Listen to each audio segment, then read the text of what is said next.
Hi everyone, this is Amayatala and I help people create. And today we are going to talk about authenticity. And this is what I've been feeling called to talk about. And so we are going to talk about it. So authenticity is quite a very common word. Most people know about this. Most people hear the message, be yourself, be your authentic self. Even in some commercials, it like they encourage you to be unapologetic with who you are, which is good. There's some good messaging that comes from mainstream media.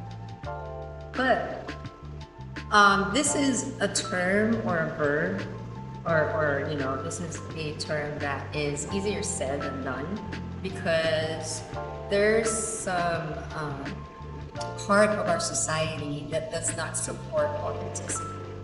And one way that society doesn't support that is, for example, through a job employment path, where people find it hard to really practice their passions because they have to make money. And there's a common conception that you can't earn money if you're doing what you love to do, which is, I think, very changeable as a society. We can choose to change that mindset in a practical way, to be honest. Like, people are more motivated to do work when they love what they're doing, so why shouldn't we take advantage of that, right? But anyway, so authenticity is something that can get very, very, very tricky because when we try to be authentic, we usually experience rejection, and there's this pressure from society that tells us to fit in, to be like how everyone else. And there's probably a reason or rationale for it. Maybe it's easier to manage our community when we all have the same likes, we all behave the same way. It's just easier to maybe manage our community, if we don't have to deal with so many diversity, right?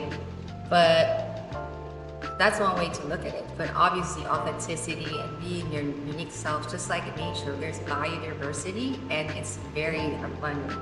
There's a way for all of us to be authentic and be abundant at the same time, because each one of us has gifts and talents that will contribute or make other people's lives better. And if each one of us is doing that, imagine how beautiful this world is going to be. Right? Now, don't get me wrong. I think there's a balance between being your authentic self and also modeling other people. Because, we all have that hero in a movie that we look up to, that we try to embody, and there's nothing wrong with that because they probably inspire a part of you that have a part of you that has the same values and traits and characteristics. So what others inspire within you, you probably already have, or at least you have that intention to be that. And they kind of like become a catalyst for you to actually start embodying it by inspiring.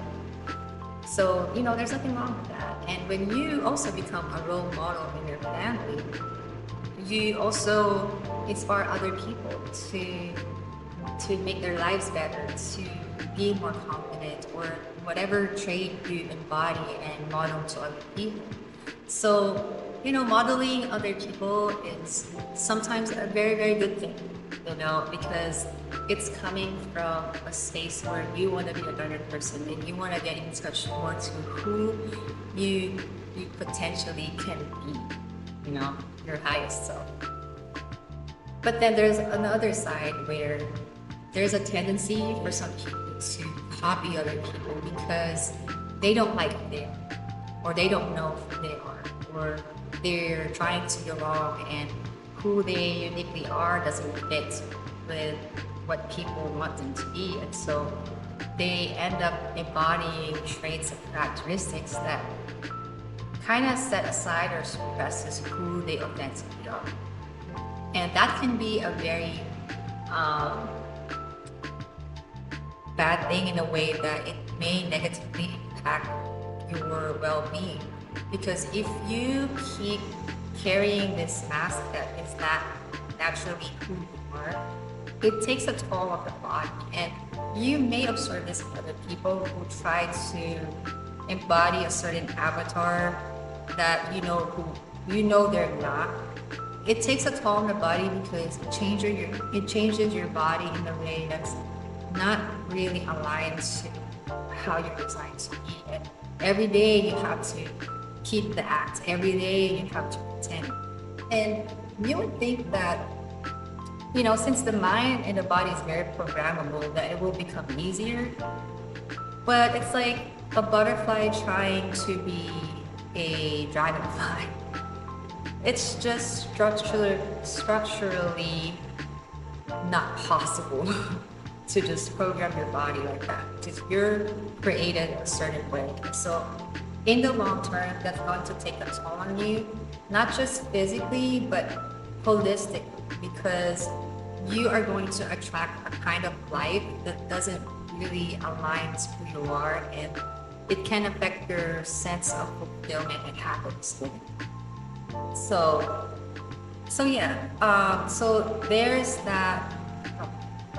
And the third thing, I think, the third side, if that's even a concept, is the side that you don't even know is programmed within you growing up.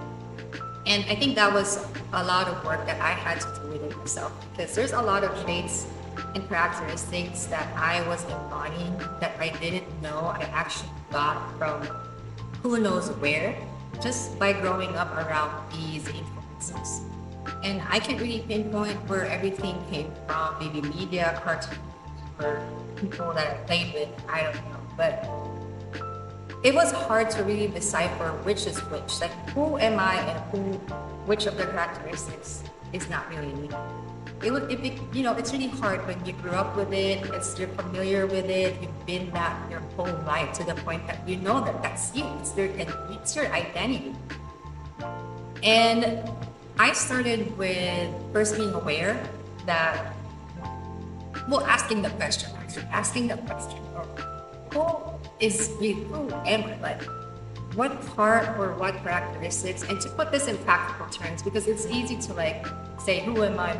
Like, it becomes this concept in the cloud of who am I? And it's like, it leads you to an existential crisis, But in practical terms, you can look at it as your traits, characteristics, values, features, physically, mentally, emotionally, your behaviors. Which of those would you consider yours, and which of those would you consider not yours?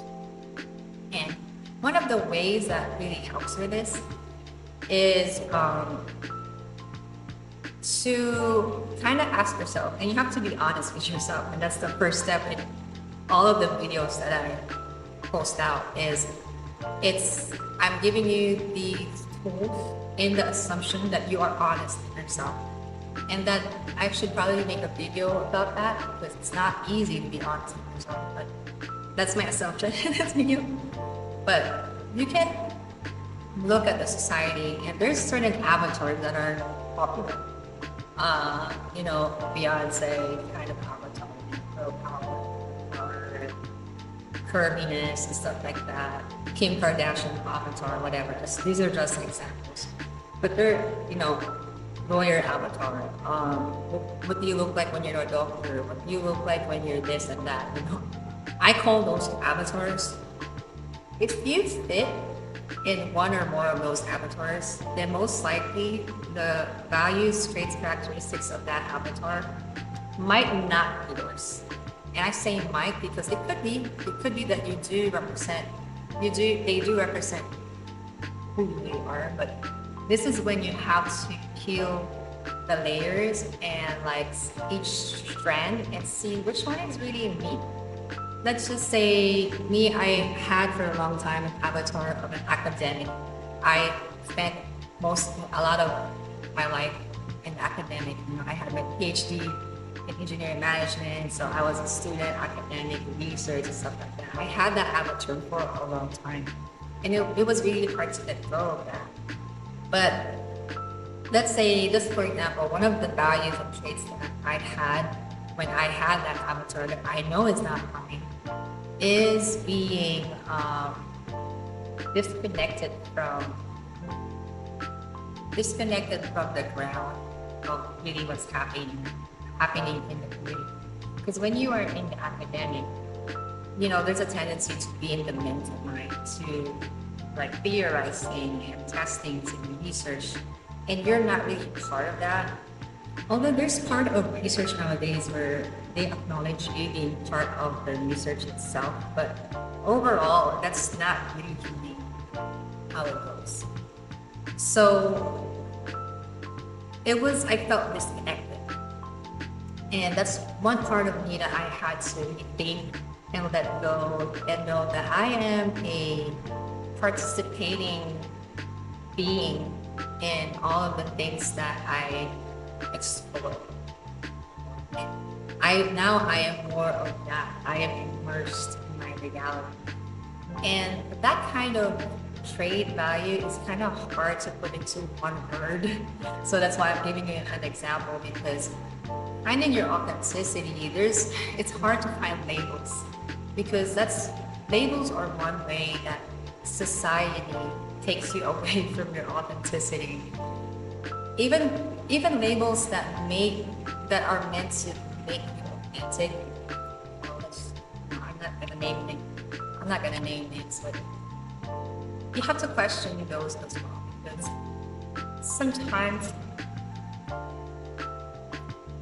sometimes even if you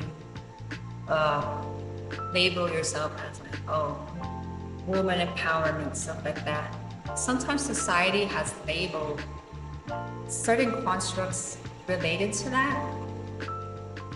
that may have been maybe battery died. So I was saying, like, those labels probably came from good intention, but they may restrict you in your idea of what that label means. And sometimes I really discerningly use labels to know what my authentic self is, because you have to go beyond that. And sometimes there are words that you have to find to describe what that thing is, because there's no label to who you are. So that's an exercise to like expand your mind and find ways to describe, creative ways to describe who you are, your traits, and your construct, whatever that means to you. Make your own label. If you are gonna restrict yourself in that box, make your own box. So yeah, one way that you can kind of decipher if you're embodying traits that may not be yours is through questioning those avatars that you are carrying or embodying. Okay, my GoPro keeps shutting down because it's getting high. So that's just the reality of van life. Anyway, so yeah, that's one of the ways you can think about what embodiments or traits, values, constructs that are not probably yours. So yeah, and if you go beyond that, you can actually list down or break down your features. You can start by breaking down your physical features, attributes, long hair, short hair, curvy, slim, those things. You can list them down, so that just to kind of like start exercising your mind into describing features that you have. And then you can go down into like things that are more intangible, like confidence, kind, or kind, sweet, um, those things. And then furthermore, I think the meat of this exercise is to go into aspects of yourself that is hard to label, that are aspects of yourself that are hard to label. So example, for me, one unique aspect that I have that is kind of hard to label is I have this energy that I would call bronzy, bronzy energy, where the vibe, if you look at the bronze, like a nice one, they have a vibe of like earthy, but classy, bright and shiny kind of vibe. And I think I have that embodiment, or maybe I have cultivated that, but I think that comes from within me that's very, very there. So also being, a person of color also adds to that as well. And maybe it's just a reflection of the self-love that you have cultivated over time that you made that color shine. So that's something that, and that's something that you can describe. And once you get to those nice features of yourself that are hard to label, meditate on them, visualize them, imagine them expanding and being more synced into the body. And that would take time to really, feel it and embody it. But, over time, it will become who you really are. And then also you can do that for the things that are not you. You can also describe what those are and then release them and let go of them and say goodbye. And this is just like a simplified way of explaining this exercise. If you want more guidance, I am available for one-on-ones in my website, flourishdiet.life, so that I can really guide you through the steps. But word of caution though, when you start embodying who you are, you might come across challenges where you may trigger people because people are not used to you being yourself. So you might start treating people, you might experience rejection, you may feel out of place, you may feel a little lonely, to be honest. But one weapon that you can use to address this is a very simple one, yet it's very powerful. It's self-love. Something you can cultivate with time.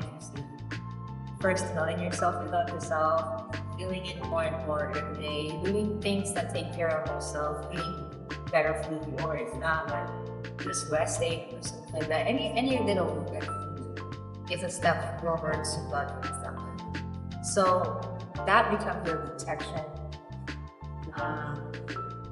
As you call in these parts of yourself, you are calling in soul fragments that you may have lost along the way because of depression, trauma, whatever it is. But you can call that in, and self-love is one of the roots that will keep that, and you can do that with yourself. So, these are, the wisdom around authenticity that I wanted to share with you. And obviously, this is just one part of the puzzle. There's a lot of talk about trauma, other things that can affect you being able to express your authenticity. But like I said, this channel is going to get on those topics, and whatever topics that I can cover in this channel, I am going to create a course, for that moment. But it will take time. But if you want guidance right away, I am available for one-on-one in my Flourish Diet at my website. And I wish you the best in your life. I wish to find that radiant authenticity within you, and when you start to embody that self-love and your life kind of lets go of people who doesn't align with that, you will start seeing situations that will be walking. And it may take time, but that's usually the consequence of it. So I hope that through this that we've experienced and taken the most beautiful life. And I send you so much love. This is the next time.